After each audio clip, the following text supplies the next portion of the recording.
Ito ang balita ngayon. Trending at pinag-uusapan ngayon sa mundo ng social media. Ang di umano'y balitang. Ito ang balitang dapat malaman ng taong bayan na pilit tinatago at pilit ayaw di umanong ipalabas ng mga bayarang media sa palasyo, kamara at senado sa publiko. Pero bago ang lahat, kung bago ka pa lamang sa channel na ito at kung gusto mo ang mga balitang politika, ay please huwag kalimutang mag-like, subscribe at i-click ang notification bell para mas maging updated ka palagi sa lahat pa ng mga bagong video na i-upload namin. At ito na nga mga kababayan, para sa buong detalye, panoorin ang full video na siyang ipinaliwanag naman ng magaling na si ex-General Johnny Macanias. Narito't panoorin ang full video. Magandang araw mga kaibigan. Bigyan natin ng reaction, opinion itong post ng The Best ka Inday Sara at saka Janetta Vlog. Okay? So, pahayag ito di umano ni Sara Diskaya. Napakatapang na pahayag. I'm not sure kung totoo bang pahayag niya ito. Baka fake news. Unahan, disclaimer na lang ha. Binabasa ko lang ito at magbibigay lang ako ng reaksyon na sana totoo. Kailan kung fake news, sorry na lang. Ito ang di umano pahayag ni Sara Diskaya. Hinamon niya. Galit siya sa presidente. Tinawag pa niya ng pangalan Mr. Adictos. Sabi niya, "Hoy, Adictos, ang aristuhin mo si Romualdez, Yusek Jojo Cadiz na bata mo sa DOJ na bagman, pati yung kalbo na si Yusek Calatrava na bayaw ni Romualdez.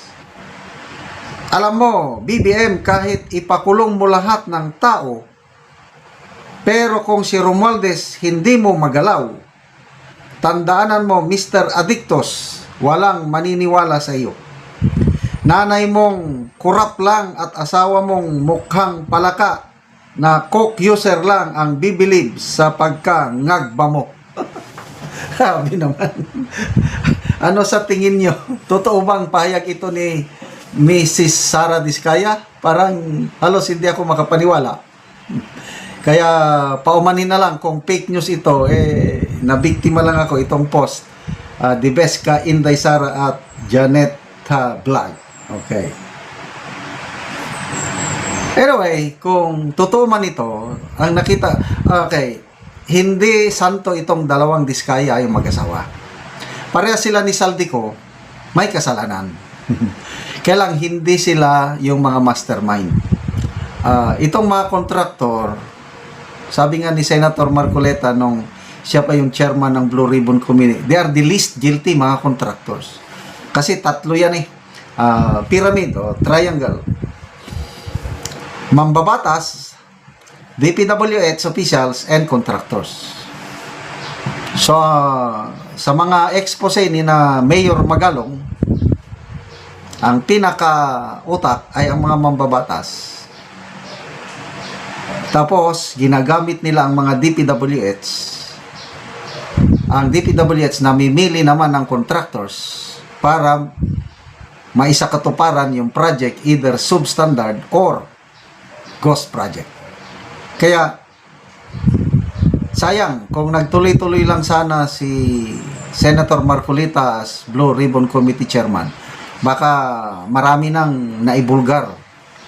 Kasi nagsimula na itong Diskaya couple na nagsalita, and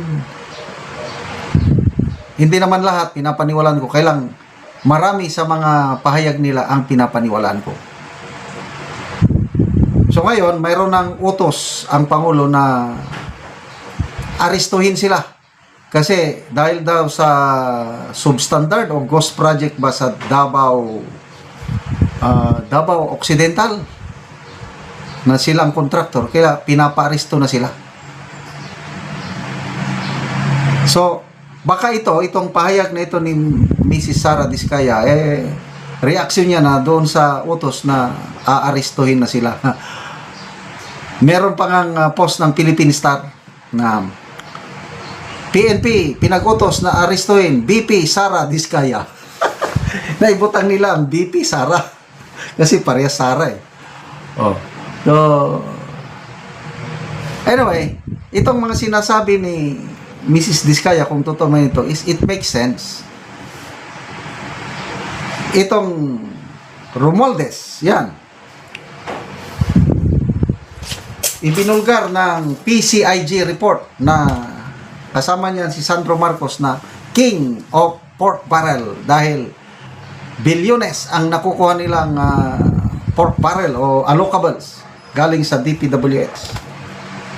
So yun, Romualdez, itong Yusek Jojo Cades, pinapangalanan din ito ni Saldico na allegedly ito ang bagman ng Pangulo. O ngayon, nag-resign lang sa DOJ. After that resignation, wala na. O, yun si dating DPWH Secretary Manuel Bunuan. Nag-resign lang. After that, umalis. Puntang US. Wala na. Ano ngayon ang hahabulin pa? Ay, nako.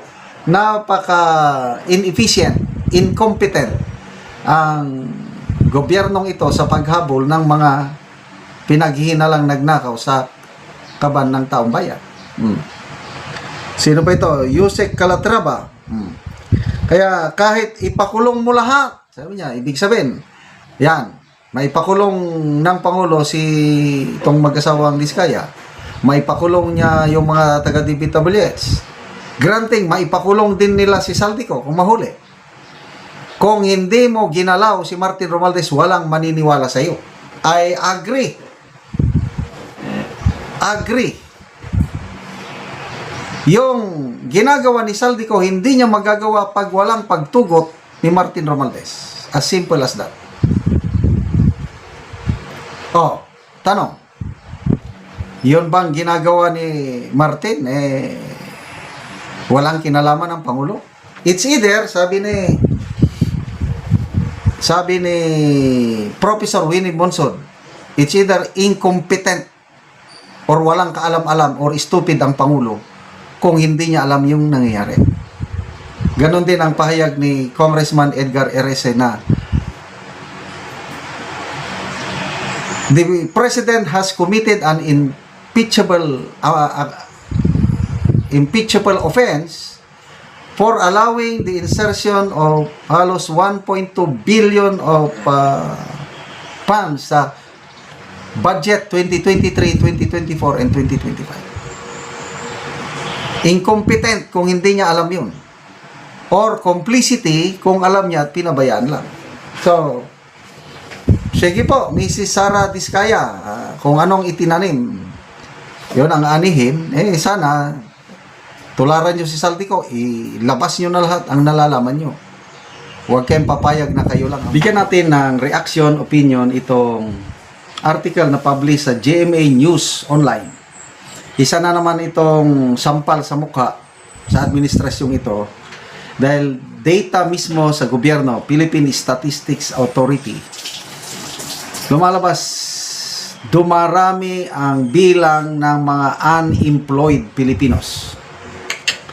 Title, Jobless Filipinos rose to 2.54 million in October 2025. Philippine Statistics Authority. Yeah.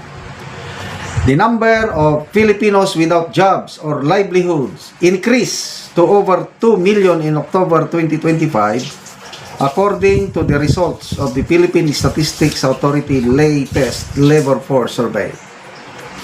At a press briefing on Wednesday, PSA Chief and National Statistician Claire Denise Mapa reported that unemployed persons ages 15 and above rose to 2.54 million from 1.96 million in September 2025. So, nag-increase po ng halos 600,000. Tama? Kasi 1.96 million noong September, September 2025, after 1 month, October of 2025, 2.54. So, dumami. Sobra kalahating milyon ang nawalan ng trabaho. Ano pa? This was also higher than the 1.97 million unemployed individuals in October of 2024. So after 1 year, ayun.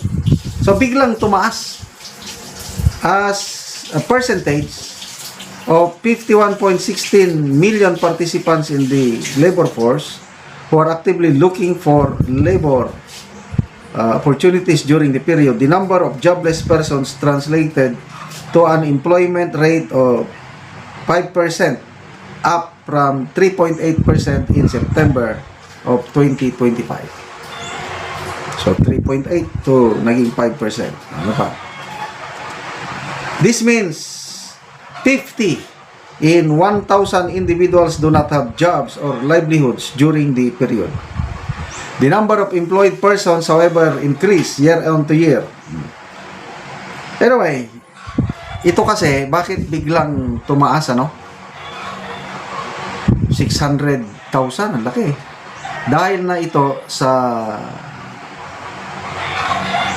na yung outcome ng flood control scandal na nawala ng tiwala ng mga investor sa bansa.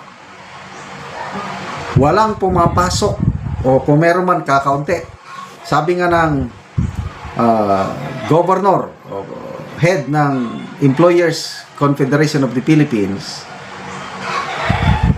before daw pumutok ang iskandal nitong corruption sa flood control, marami-rami pa naman ang mga foreign investors na nagtatanong o bumibisita sa Pilipinas, naghahanap ng investment opportunities.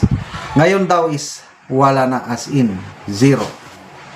Sino ba naman ang gustong mag-invest sa isang bansa katulad ng Pilipinas ngayon? Kaya nga, dahil sa wala nang bagong investor, walang makreate na bagong trabaho, plus ang iba umaalis pa, talagang magre-resulta na unemployment. So, ano yung sinasabi ng administrasyon na bagong Pilipinas? Ano yung sinasabi ng Pangulo na ang kanyang pangarap malapit nang matupad? Ano yung pangarap niya? Yung walang magugutom na pamilyang Pilipino. Paulit-ulit niyang sinasabi niyan. Talagang very, in fairness sa Pangulo, very consistent siya sa kanyang legacy project o legacy program. Pangarap ko talaga na at the end of my term, wala nang magugutom na pamilyang Pilipino. Para may sa katuparan ang pangarap ng Pangulo, di ba dapat magkaroon ng trabaho? Kaya kung nagkakaroon ng trabaho ang pamilyang Pilipino, ay talagang may makakain dahil may sweldo. Paano ngayon? Dumarami yung walang trabaho.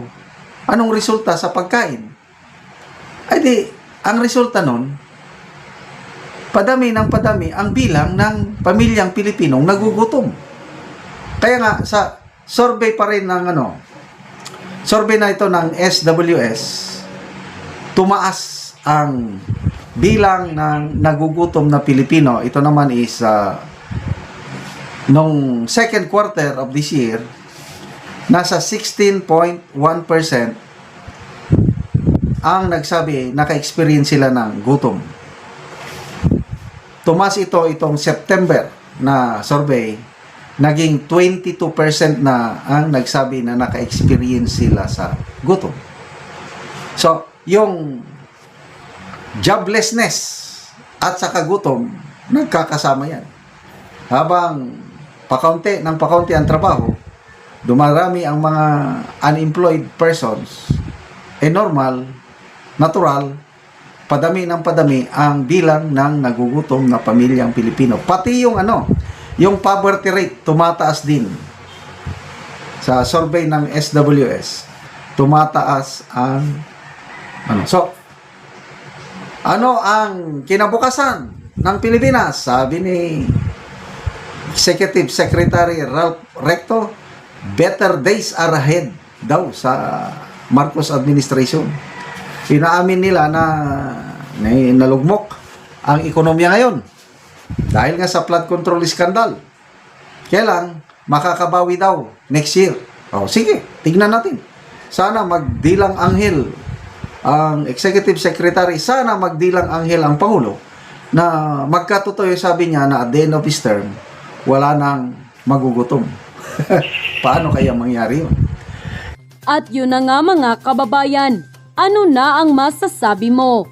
Kung mayroon kayong hinaing at komento patungkol sa balitang ito, please comment down below. Pag-uusapan natin yan sa comment section. At kung nagustuhan nyo ang video, ay huwag kalimutang mag-like at i-share na din para mas marami pang makaalam at umabot ito sa marami sa ating mga kababayan. Maraming salamat po!